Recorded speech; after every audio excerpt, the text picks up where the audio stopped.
Como cada miércoles nos reúne estos temas de ciberseguridad, tan necesario también en nuestro país, donde también todo está más tecnológico y las reuniones también son desde la sala virtual hasta la medicina, es parte de la virtualidad hoy en día. Y donde nos hemos visto en muchos riesgos también últimamente con esta estafa. Bueno, hay un sinfín de temas que hemos abordado también con nuestros invitados de todas las semanas. Oye, porque cada día es más común que compremos una cámara IP o cámaras web que permitan visualizar desde el móvil lo que pasa en casa, pero al parecer esto tiene riesgos que debemos conocer para aplicar controles adecuados. Le damos la bienvenida a nuestros panelistas, a Julio, a Manuel. ¿Cómo están? Bienvenidos. Hola, ¿qué tal? Muchas gracias por la invitación nuevamente. Encantado de saludarle, Francisco, Claudia, nuevamente como todos los miércoles. Bueno, Julio, gerente de auditoría de tecnología de Movistar Chile, Manuel Carvajal, fundador de la comunidad iSecurity. Y partimos contigo, Julio, sobre esta seguridad y la privacidad de las cámaras IP o las cámaras web que uno utiliza para vigilar la casa cuando se encuentra fuera de ella.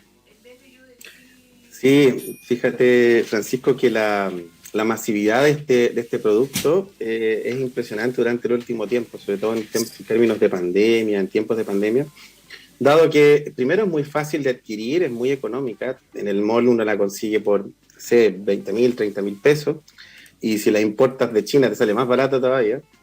Y la verdad que es muy interesante, son muy funcionales, han avanzado mucho. Las cámaras IP o cámaras web hoy día nos permiten monitorear lo que está sucediendo en casa mientras estamos trabajando y verlo desde el móvil, por ejemplo, ver cómo están nuestros hijos mientras estamos trabajando, ver cómo están nuestras mascotas. Tengo una hermana que ve las mascotas, sus gatitos, de mientras está trabajando ella en la oficina. La verdad que son muy funcionales y también permiten aumentar la seguridad de nuestros hogares. Tenemos una casa en la playa y la quiero mirar cómo se encuentra, observar que no haya nadie que esté entrando a mi casa cuando no deba entrar. Tienen varias cosas entretenidas funcionales. Fíjense que también permiten, entre otras cosas, tener una supervisión del entorno, ¿cierto? Busca movimientos inesperados y te alerta toda vez que detecta un movimiento que no debería detectar en una zona que está apuntando la cámara. Entonces, tiene hartas cosas entretenidas, pero tiene, como todo en la vida, dos caras. Una cara muy entretenida, muy interesante, y la segunda es una cara un tanto peligrosa, porque la gente, la mayoría de las personas, no sabe que cuando yo me conecto al aplicativo de la cámara web, en realidad no me estoy conectando desde el móvil a la cámara, sino que estoy conectándome a una aplicación que va a un servidor que muchas veces está en China, y de ahí me conecta al móvil o a la cámara, al revés. Entonces, esta comunicación tripartita, bidireccional, es donde empiezan a generar algún tipo de riesgo, ¿vale? Entonces, eso no se les explica a las personas cuando adquieren la cámara, dado que adquieren la cámara y viene con un instructivo y simplemente es muy fácil de instalar, muy fácil de configurar, y a partir de ahí empieza a utilizarla, pero no reparan en el detalle de que están conectándose a una aplicación que muchas veces está en otro país y que además mis datos están saliendo hacia esa aplicación y hacia ese servidor, y luego están retornando a mi dispositivo cámara y me devuelve el video. Así que la verdad que eso imprime bastantes riesgos que podemos detallar más adelante. Julio, y en este sentido, ¿qué acciones deberíamos tomar en cuenta cuando se compra una cámara en casa y cuando uno la utiliza también? Sí, viene interesante esa pregunta, porque fíjense que como es tan masivo, las cámaras web, dentro de su instructivo de instalación, viene con un usuario y una contraseña muchas veces por defecto. Y como es masivo, los atacantes conocen la contraseña que vas a poner por defecto. Habitualmente las cámaras te piden el 0000, 12345, y el atacante sabe, ¿verdad?, que esa es tu contraseña. Entonces, lo primero que debemos hacer es cambiar la configuración por defecto de este tipo de dispositivo, poniendo una contraseña, ojalá lo más robusta posible, alfanumérica, de un gran volumen, ojalá más de 10 dígitos, 11 dígitos, que tenga números, símbolos, signos, y que sea un tanto más difícil para el atacante romper esa contraseña. Ese es el primer consejo. Julio, Y el segundo, te mantenerlo escucho. actualizado siempre.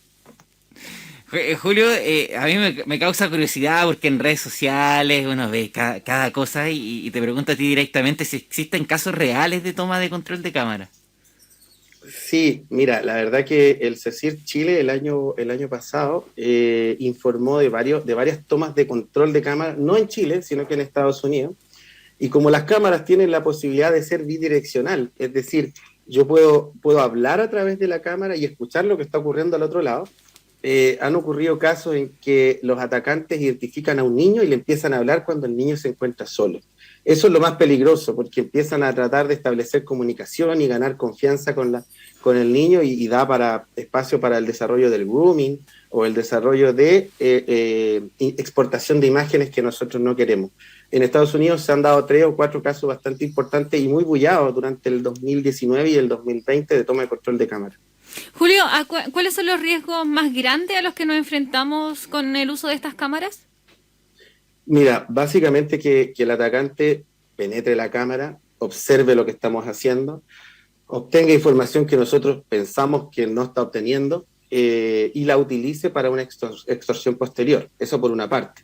Por otra parte, es que se logre contactar con nuestros hijos, con los menores, y logre establecer una comunicación y de alguna manera induzca a que ellos desarrollen un comportamiento inesperado. Ahí lo importante siempre es pensar que cuando uno está hablando a una cámara, es como que está hablándole al público y no solo a la otra persona, ¿vale? Eso es lo más importante y tener actitudes que uno tendría también en público. Se da mucho en estos tiempos de las reuniones a través de las distintas plataformas disponibles en que uno, al término de esta locura, ya sea con una cinta o con también hay algunos artículos que sirven para cubrir la webcam, ¿de verdad una persona puede tomar quizá el control de ver nuestras acciones que estemos frente al computador, no sé, o al ingresar a un determinado sitio? Sí, mira, yo siempre recomiendo, si no vamos a ocupar la cámara, desenchufemos la cámara cuando es un dispositivo. Si no vamos a ocupar la cámara del PC, idealmente mantengámosla tapadita porque nos va a dar cierto grado de seguridad. Fíjense que la toma de control de la cámara habitualmente en el caso de las aplicaciones del móvil se produce cuando yo instalo una aplicación y nosotros mismos le otorgamos los privilegios para que accedan a la cámara, y lo mismo ocurre en los PC. Cuando nos logran ingresar un malware y el malware toma control de la cámara, podría estar espiándonos. Hay casos muy bullados como los famosos spyware que permiten capturar en todo momento la actividad de lo que está ocurriendo al otro lado del PC e informársela al atacante en determinados momentos para que yo no lo capture. Bueno, hay otro tema que también nos reúne el día de hoy y que tiene que ver con los riesgos asociados a las redes Wi-Fi públicas o gratuitas. En este caso te pregunto a ti, Manuel Carvajal, ¿cuáles son los riesgos que estamos expuestos al utilizar estas redes Wi-Fi abiertas o gratuitas? Hola, buenos días Claudia, buenos días Francisco. Mira, en realidad sí, como sabemos, la red inalámbrica hoy en día tiene un papel fundamental, ¿ya? Es una realidad que cada día utilizamos la mayor conexión, pero sin embargo esto tiene unos problemas y tiene sus riesgos. El problema no va solamente en el hecho de si nos conectamos en una red Wi-Fi, ya sea en un restaurante, en un mall, en una cafetería, en el aeropuerto, que generalmente vemos que siempre hay zonas gratuitas. El problema está en cómo nosotros vamos a utilizar esa conexión, para qué la vamos a utilizar. Ya en este sentido, y se recomienda, y lo digo de forma pública, que cuando usted se vaya a conectar a redes Wi-Fi abiertas, ocúpelo para un tráfico habitual, por ejemplo, leer noticias y ese tipo de cosas. Pero evitemos, por favor, conectarnos a nuestra conexión del banco en línea, a realizar transacciones, a verificar nuestro correo electrónico, porque ahí estamos entrando en algunos riesgos. Oye, Manuel, ¿cómo puedo evitar entonces caer o conectarme en las redes Wi-Fi públicas o gratuitas? Mira, en cualquier dispositivo, sea tanto notebook, smartphone, tablet, es recomendable siempre activar un cortafuego que nos va a ayudar a denegar el permiso de las conexiones que están entrando de forma sospechosa, y asimismo tener un antivirus instalado para prevenir las infecciones. Recordemos también que es importante siempre tener en nuestro sistema operativo actualizado, así en conjunto con las aplicaciones, ya que generalmente se entiende que son un poco tediosas estar actualizando nuestro dispositivo, nuestro laptop, ¿ya? Pero estas nos sirven para corregir errores y las vulnerabilidades de seguridad. Siempre lo más seguro es utilizar nuestros propios datos móviles en vez de utilizar una red Wi-Fi gratuita. Y también es importante tener un poco el sentido común. Si vemos una propaganda que dice free Wi-Fi, internet gratis, conéctate acá, hay que tener un poco de recelo y cuidado y pensar en qué nos estamos conectando. Yo recuerdo que en algún momento no existían, no eran tan masivos los planes telefónicos, eran también de un alto costo. Habían como códigos para ingresar a una determinada configuración y que te da supuestamente internet gratis. Sí, pero hay también riesgo en el trabajo. A veces uno dice no solamente en el mall, en estos centros comerciales, sino que también en el trabajo. A veces la red suele ser pública y se puede acceder quizá a otro dispositivo solamente por estar conectado a esa red. Sí, mira Francisco, ahí bueno, podríamos decirlo que se produce un ataque que se llama Man in the Middle, que es el hombre en el medio, y básicamente se hace una intercepción de comunicación entre dos o más interlocutores. Por ejemplo, tengo el A y el B, y en el centro hay un ciberatacante que me puede estar capturando, en este caso, los datos, la señal. Ya, este es un ataque altamente efectivo, sino que además es súper difícil de detectar. Ya, otra cosa importante y a tener una aclaración ahí para la audiencia es que muchas veces se clonan o se copian las redes Wi-Fi que uno tiene, incluyendo las domésticas. Puede ser que un vecino, un ciberatacante, tenga quizás una red con un nombre, la SSID, ¿ya? Con el mismo nombre o patrón de conexión. Entonces, si yo pincho ahí, voy a obtener quizás un internet Wi-Fi gratuito, pero, como te digo, puedes estar entrando.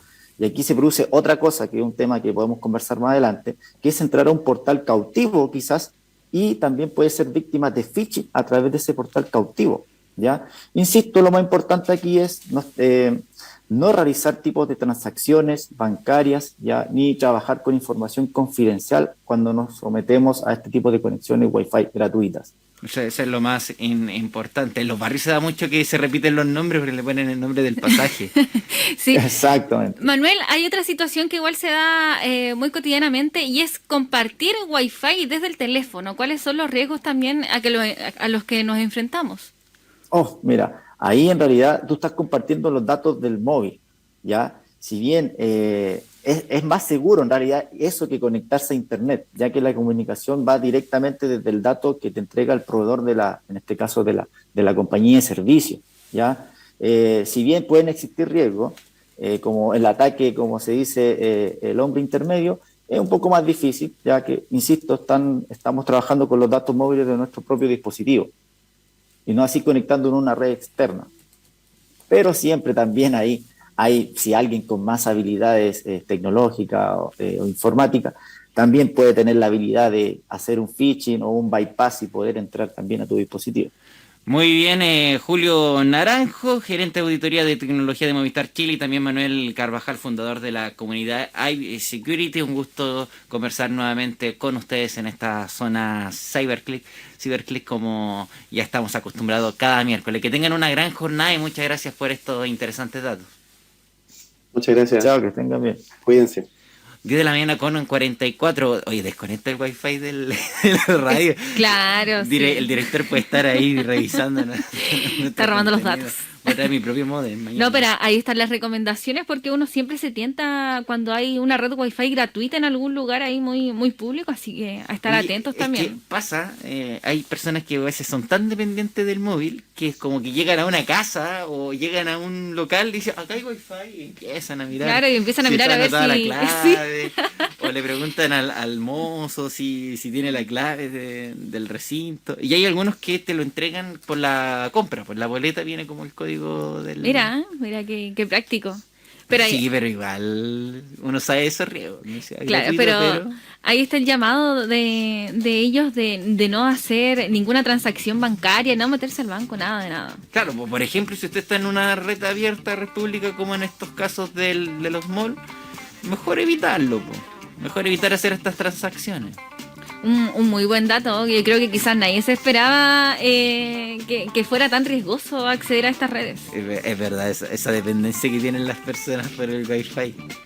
Van a un restaurante a compartir con alguien, quizá una persona que no ven bastante tiempo y tiene un Wi-Fi. Inclusive en el supermercado.